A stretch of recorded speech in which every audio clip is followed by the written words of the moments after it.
¿Y si envejecer no fuera inevitable para siempre? ¿Podría la ciencia detener nuestro reloj biológico algún día? Hoy exploraremos cuánto hay de ciencia y cuánto ficción, desde células dañadas hasta genes capaces de rejuvenecer tejidos. También veremos criónica, longevidad y los obstáculos más difíciles. Suscríbete para descubrir la ciencia que definirá nuestro futuro. Durante casi toda la historia, envejecer parecía una ley imposible de discutir. Nacíamos, crecíamos, perdíamos capacidades y finalmente moríamos, sin comprender realmente qué ocurría dentro del cuerpo. Pero la biología moderna cambió la pregunta. Ya no solo observamos el envejecimiento, identificamos mecanismos celulares concretos y probamos maneras de modificarlos en animales, tejidos humanos y ensayos iniciales. Eso no significa que la inmortalidad esté cerca, significa algo más prudente pero extraordinario. Algunos procesos asociados con la edad podrían ser parcialmente retrasados, reparados o incluso revertidos. Antes de hablar de vivir para siempre, debemos separar dos conceptos. La esperanza de vida indica cuántos años vivimos. La esperanza de vida saludable mide cuántos conservamos independencia y bienestar. Una medicina que añadiera 20 años de enfermedad sería poco atractiva. Por eso, la mayoría de los investigadores serios intenta ampliar la salud durante la vida, no prolongar indefinidamente la fragilidad. El envejecimiento tampoco es una sola enfermedad con una única causa. Es un proceso complejo donde se acumulan daños, fallan sistemas de reparación y cambia la comunicación entre células. Los científicos describen actualmente 12 grandes características del envejecimiento. Incluyen daño genético, telómeros cortos, cambios epigenéticos, proteínas defectuosas, mitocondrias alteradas, inflamación y agotamiento de células madre. Estas características están conectadas. Una mitocondria dañada puede aumentar el estrés celular. Ese estrés puede alterar el ADN, activar inflamación y empujar a ciertas células hacia la senescencia. Por eso detener una sola pieza quizá no baste. El cuerpo es una red. Reparar un mecanismo podría ayudar, pero también provocar efectos inesperados en otros órganos o defensas. Para entender el problema, imaginemos cada célula como una pequeña ciudad. Tiene centrales energéticas, fábricas de proteínas, archivos genéticos, sistemas de limpieza, alarmas y equipos de reparación. Cuando somos jóvenes, esa ciudad mantiene el orden con bastante eficacia. Con el tiempo, pequeños errores sobreviven, los residuos aumentan y algunas reparaciones se vuelven menos precisas. El ADN recibe agresiones constantes por radiación, metabolismo normal, sustancias químicas y errores de copia. La mayoría se corrige, pero una fracción puede quedar acumulada durante décadas. Las mutaciones no explican por sí solas todo el envejecimiento. Sin embargo, pueden deteriorar funciones, favorecer cáncer y hacer que ciertos tejidos pierdan estabilidad con el paso del tiempo. También cambia la epigenética, las señales químicas que ayudan a decidir qué genes se activan o silencian. La secuencia del ADN puede seguir igual, pero su lectura se desorganiza. Las proteínas constituyen estructuras, enzimas y señales. Si se pliegan mal o dejan de eliminarse, pueden formar acumulaciones perjudiciales, especialmente en tejidos que se renuevan lentamente. El cuerpo posee sistemas de reciclaje como la autofagia, que descompone componentes dañados. Con la edad, esta limpieza puede volverse menos eficiente y permitir que aumente la basura celular. Las mitocondrias producen gran parte de la energía utilizable. Cuando funcionan peor, la célula recibe menos energía, altera su metabolismo y puede enviar señales inflamatorias al organismo. Al mismo tiempo, las células madre pierden capacidad para reemplazar células dañadas. Esto contribuye a que piel, sangre, músculo y otros tejidos se recuperen con mayor lentitud. También aparece una inflamación crónica de baja intensidad, diferente de la respuesta aguda que combate una infección.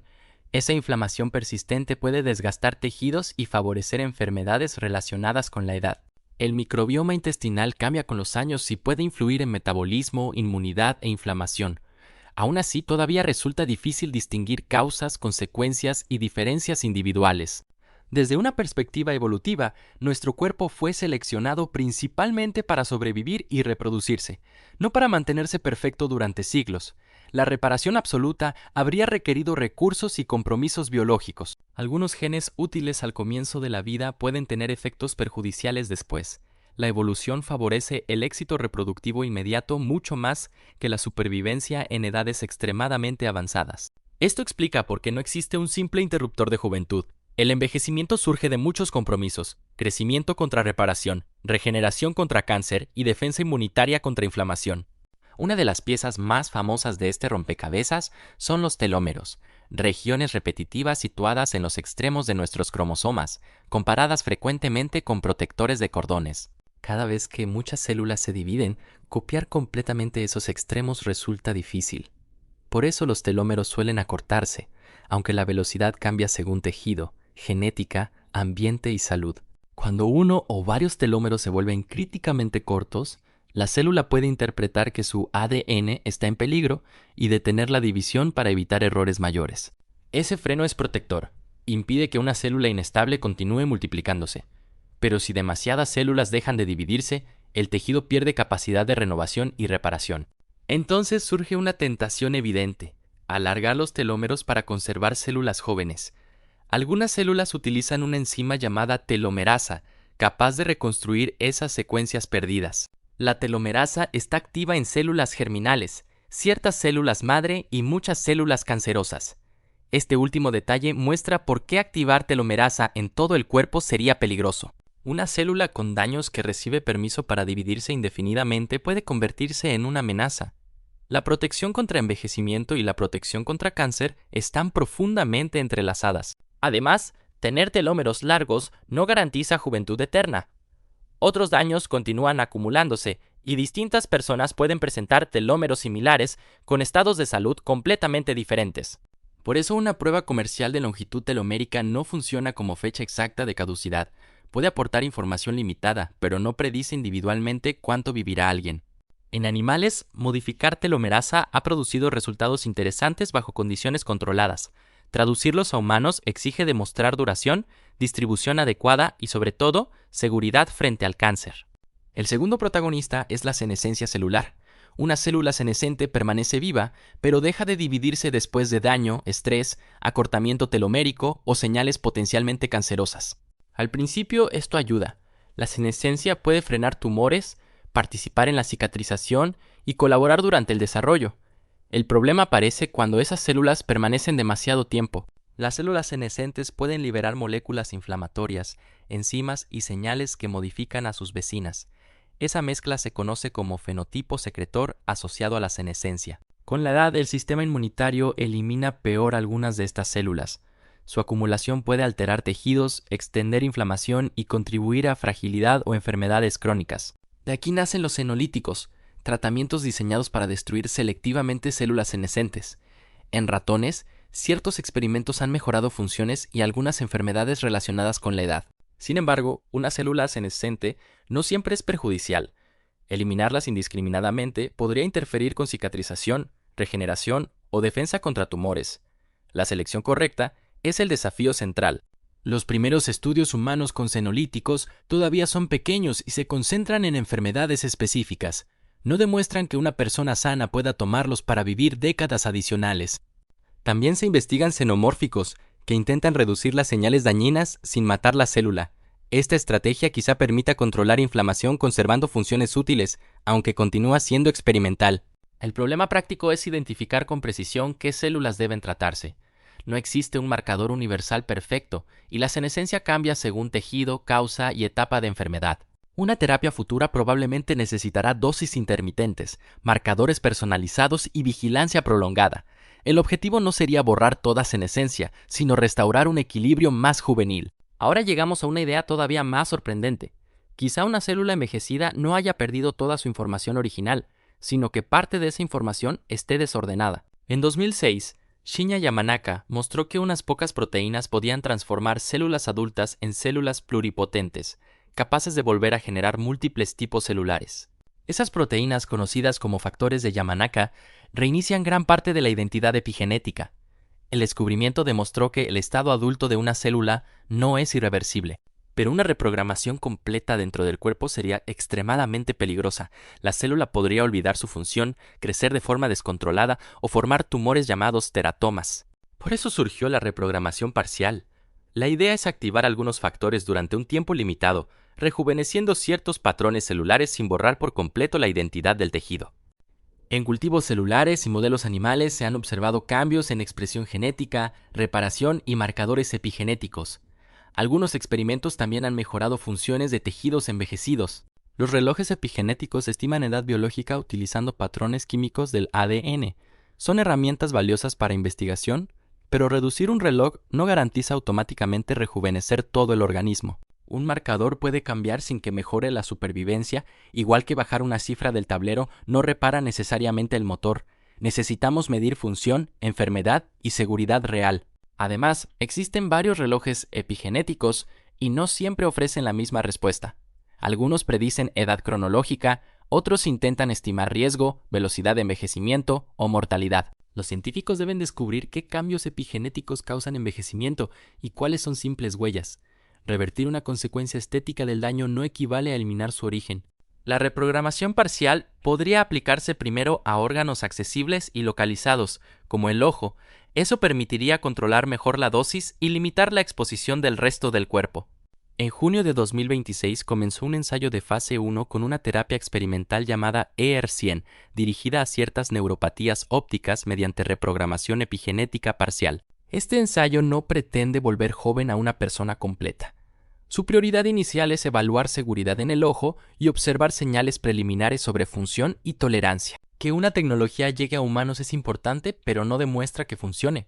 Muchos tratamientos prometedores fracasan porque resultan tóxicos, insuficientes o distintos en personas y animales. El mayor riesgo sigue siendo perder el control de la identidad celular.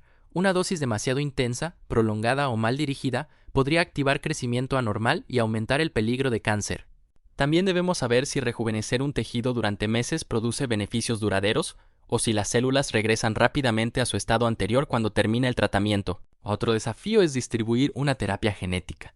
El cuerpo posee billones de células, numerosos tipos celulares y barreras que dificultan llevar el mensaje correcto exactamente donde se necesita.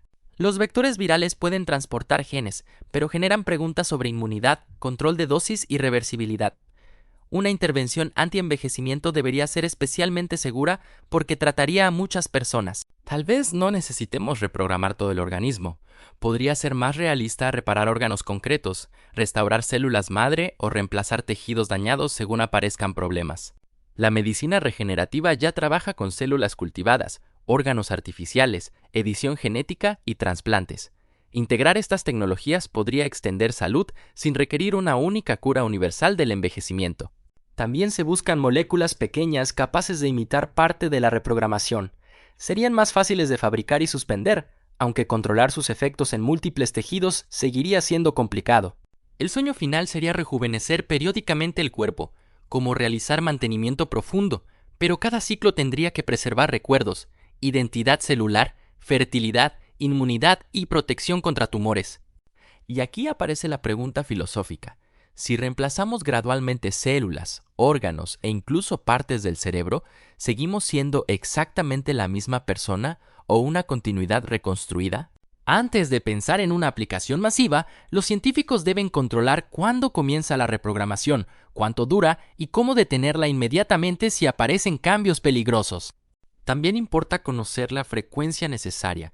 Un tratamiento único sería muy diferente de repetir terapia genética durante décadas, acumulando respuestas inmunitarias, errores y costos. Hoy la reprogramación parcial es una plataforma experimental, no un tratamiento contra la edad. El ensayo ocular iniciado en 2026 es un primer paso de seguridad en una enfermedad concreta. Incluso un resultado positivo no significaría rejuvenecer corazón, cerebro, músculos y sistema inmunitario simultáneamente. Los resultados en ratones ofrecen pistas, pero los ratones viven pocos años, tienen metabolismos distintos y toleran intervenciones que podrían ser peligrosas en humanos. Una mejora de semanas en un animal no puede traducirse directamente en décadas humanas. La escala biológica cambia por completo. Para demostrar que una terapia ralentiza el envejecimiento humano, necesitaríamos estudios largos, grupos comparables y resultados clínicos importantes. Los investigadores buscan biomarcadores más rápidos, pero ningún indicador aislado sustituye pruebas de menor enfermedad, mejor función y supervivencia sin daños graves. En esta clase de estudios, una señal molecular favorable sería apenas el comienzo. Para hablar de rejuvenecimiento real, habría que demostrar mejor visión, estabilidad durante años y ausencia de tumores, inflamación o alteraciones inesperadas. La seguridad pesa más que cualquier cambio rápido en un biomarcador. El cáncer es una barrera recurrente porque muchas estrategias rejuvenecedoras estimulan crecimiento, división o plasticidad, Aquello que ayuda a regenerar un tejido también puede liberar células peligrosas. La terapia ideal tendría que reparar daños y al mismo tiempo reforzar los controles antitumorales. El cerebro añade una dificultad especial. No basta con producir neuronas jóvenes. Deben conservarse conexiones que almacenan habilidades, personalidad y recuerdos. Una reprogramación excesiva podría alterar precisamente la información que intentamos proteger. Rejuvenecer sin borrar identidad será una prueba decisiva. El sistema inmunitario también envejece. Algunas defensas responden menos, mientras otras mantienen inflamación persistente. Restaurarlo requerirá equilibrar protección contra infecciones, vigilancia del cáncer y tolerancia a nuestros propios tejidos. Mejorar una rama podría empeorar otra si no existe control fino. Además, el envejecimiento ocurre de manera desigual. Una persona puede conservar un corazón fuerte, pero desarrollar deterioro neurológico. Otra puede tener buen cerebro y problemas vasculares. Las terapias probablemente deberán adaptarse al perfil biológico de cada individuo, no solo a su cumpleaños. Esto plantea un enorme problema de medición. Para personalizar tratamientos necesitamos saber qué mecanismos dominan en cada órgano, qué daños son reversibles y qué intervención ofrece más beneficio. La medicina de longevidad dependerá tanto de diagnósticos precisos como de terapias poderosas. Probablemente será necesario combinar datos genéticos, epigenéticos, metabólicos, inmunitarios y funcionales. Ninguna medición resume por sí sola el estado de una persona. El desafío será convertir millones de datos en decisiones médicas comprensibles, útiles y comprobables, sin vender precisión donde todavía existe incertidumbre. También existirán riesgos sociales. Si los tratamientos fueran costosos, podrían ampliar desigualdades entre quienes acceden a décadas saludables adicionales y quienes no. Los sistemas de jubilación, empleo, población y recursos tendrían que adaptarse a vidas mucho más largas. Las autoridades también deberán decidir qué cuenta como enfermedad tratable. Envejecer nos ocurre a todos, pero aumenta el riesgo de muchas patologías. Aprobar terapias para una enfermedad concreta es más sencillo que aprobar una intervención destinada a modificar el envejecimiento general de personas aparentemente sanas. Vivir más modificaría relaciones, educación y proyectos personales. Tal vez estudiaríamos varias carreras y formaríamos nuevas etapas familiares, pero también surgirían preguntas sobre aburrimiento, concentración de riqueza, poder político y responsabilidad entre generaciones. La biología no sería el único límite. Ahora entremos en la criónica, una propuesta diferente. En lugar de detener el envejecimiento mientras alguien está vivo, intenta preservar el cuerpo o el cerebro después de la muerte legal, esperando que una tecnología futura pueda reparar daños, curar la enfermedad y reanimarlo. La criónica utiliza temperaturas extremadamente bajas y sustancias crioprotectoras para reducir formación de hielo.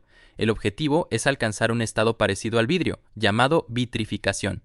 Sin embargo, introducir y retirar esos compuestos uniformemente en un cuerpo completo causa toxicidad, fracturas y otros daños. La criobiología real sí conserva espermatozoides, óvulos, embriones y algunos tejidos. En 2023, investigadores vitrificaron riñones de rata, los recalentaron con nanopartículas y lograron trasplantarlos con función vital. Es un avance notable, pero está muy lejos de preservar y revivir una persona. Ningún ser humano criopreservado ha sido reanimado y tampoco existe una demostración reversible en un mamífero completo almacenado como propone la criónica. La técnica depende de futuras capacidades aún inexistentes: reparación molecular, recuperación cerebral, rejuvenecimiento y cura de la causa original de muerte. Incluso si la estructura cerebral pareciera conservarse, queda una pregunta abierta. ¿Sobrevive la información necesaria para reconstruir recuerdos y personalidad? No podemos comprobarlo despertando a alguien. Por eso la criónica es una apuesta especulativa, no una terapia médica demostrada. El recalentamiento es especialmente difícil. Un órgano grande debe calentarse rápida y uniformemente. De lo contrario aparecen cristales, tensiones y fracturas. La nanocalefacción funciona en modelos limitados, pero escalarla a un cerebro o cuerpo humano exige superar enormes obstáculos físicos y biológicos. También existe el daño previo a la preservación. Entre la muerte legal, el enfriamiento y la circulación de crioprotectores, las células pueden sufrir falta de oxígeno y degradación. Una tecnología futura tendría que reparar tanto la enfermedad original como todo el daño acumulado después. Por eso conviene distinguir criónica de animación suspendida.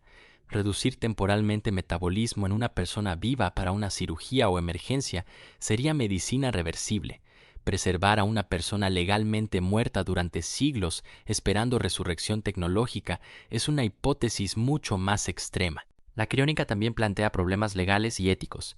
¿Quién mantiene las instalaciones durante décadas? ¿Qué ocurre si una empresa quiebra? ¿Y qué derechos tendría alguien reanimado en otro siglo? Incluso suponiendo éxito técnico, conservar un cuerpo no resuelve automáticamente la continuidad social de una persona. ¿Y cuál es el límite natural de nuestra longevidad? El récord humano verificado sigue siendo Jan Calment, quien vivió 122 años y 164 días. Nadie ha demostrado de manera fiable superar esa cifra, aunque cada vez más personas alcanzan edades avanzadas. Los demógrafos discuten si existe un techo fijo. Algunos análisis encuentran una desaceleración de la esperanza de vida y sugieren límites prácticos. Otros sostienen que los datos de supercentenarios todavía son insuficientes para identificar una edad máxima absoluta. Esperanza de vida media y edad máxima no son lo mismo. Podemos elevar mucho el promedio evitando muertes tempranas sin mover el récord absoluto. Para saber si el límite humano cambia, habría que observar más personas alcanzando edades extremas con salud, no solo pequeñas mejoras estadísticas. Un límite observado bajo la medicina actual no sería necesariamente un límite biológico eterno. Antibióticos, vacunas y cirugía ya cambiaron radicalmente nuestras probabilidades. Una intervención directa sobre los mecanismos del envejecimiento podría modificar la distribución, aunque todavía no sabemos cuánto. Vivir 150 años no exige inmortalidad. Bastaría reducir muchas causas de enfermedad y mantener reparación durante más tiempo. Vivir para siempre, en cambio, requeriría sobrevivir indefinidamente al cáncer, infecciones, accidentes, violencia, fallos tecnológicos y cualquier nuevo riesgo. Incluso un cuerpo que no envejeciera seguiría siendo vulnerable. La inmortalidad biológica no significa invulnerabilidad. A lo largo de siglos, una probabilidad pequeña de accidentes se acumularía, haciendo extremadamente difícil garantizar una vida literalmente infinita. Algunas especies muestran envejecimiento muy lento o capacidades regenerativas sorprendentes. Estudiarlas revela que la naturaleza puede organizar mantenimiento de maneras distintas, pero trasladar esas soluciones a humanos no es copiar un gen. Nuestra anatomía, metabolismo y desarrollo forman sistemas integrados. Los animales con regeneración extraordinaria tampoco son literalmente indestructibles. Pueden morir por depredadores, infecciones o cambios ambientales. Sus mecanismos ayudan a descubrir nuevas rutas biológicas, pero no demuestran que un organismo complejo pueda mantenerse para siempre sin acumular errores o enfrentar accidentes. La meta más realista para este siglo podría ser comprimir la enfermedad, llegar a edades mayores con buena función y pasar menos años con dependencia. Ese objetivo ya tendría un impacto enorme, aunque nunca alcanzáramos vidas de varios siglos. Fármacos como rapamicina, metformina y distintos senolíticos se investigan por posibles efectos sobre procesos relacionados con la edad, pero ninguno está aprobado para hacer vivir más a personas sanas. Usarlos sin indicación puede producir daños, interacciones y falsas expectativas, incluso cuando el mecanismo parece prometedor. Hoy, las herramientas con evidencia siguen siendo poco futuristas. Evitar tabaco, realizar actividad física, dormir suficiente, vacunarse, controlar presión y colesterol, mantener vínculos sociales y recibir atención médica. No garantizan longevidad extrema, pero reducen riesgos conocidos. Ningún suplemento, análisis de edad biológica o clínica comercial ha demostrado detener el envejecimiento humano. Las promesas de rejuvenecimiento deben evaluarse por estudios controlados, resultados clínicos, efectos adversos y seguimiento prolongado, no por fotografías, testimonios o cifras aisladas. Existe además la llamada inmortalidad digital, conservar mensajes, voz, imágenes o crear una simulación que imite a alguien. Eso podría preservar recuerdos para otros, pero no prueba que la conciencia original continúe. Una copia convincente y la supervivencia personal son preguntas filosóficas y científicas diferentes. Entonces, ¿podremos vivir para siempre? Con la ciencia actual, no. Tampoco sabemos si será físicamente posible, pero ya estamos aprendiendo a intervenir en procesos antes considerados inevitables, y eso podría transformar cuánto tiempo vivimos con salud. Quizá la primera gran victoria no sea derrotar la muerte, sino convertir muchas enfermedades de la vejez en problemas prevenibles, reparables o retrasables. Eso cambiaría millones de vidas sin necesitar la promesa imposible de una existencia infinita. El futuro dependerá de combinar biología, medicina regenerativa, prevención, inteligencia artificial y normas éticas. Cada avance deberá demostrar que añade vida saludable sin crear tumores, pérdida de identidad, desigualdad extrema o riesgos mayores que el envejecimiento. La pregunta correcta quizá no sea solamente cuánto podemos vivir, sino qué clase de vida queremos prolongar. Más años importan cuando conservan autonomía, relaciones, curiosidad, propósito y capacidad de participar en el mundo. Estamos viviendo el comienzo de una era en la que el envejecimiento puede estudiarse como un conjunto de mecanismos modificables. Aún no existe una cura, pero el mapa científico es mucho más detallado que hace apenas unas décadas. Suscríbete para seguir explorando los descubrimientos que podrían redefinir nuestra salud, nuestra longevidad y nuestra idea de lo que significa envejecer.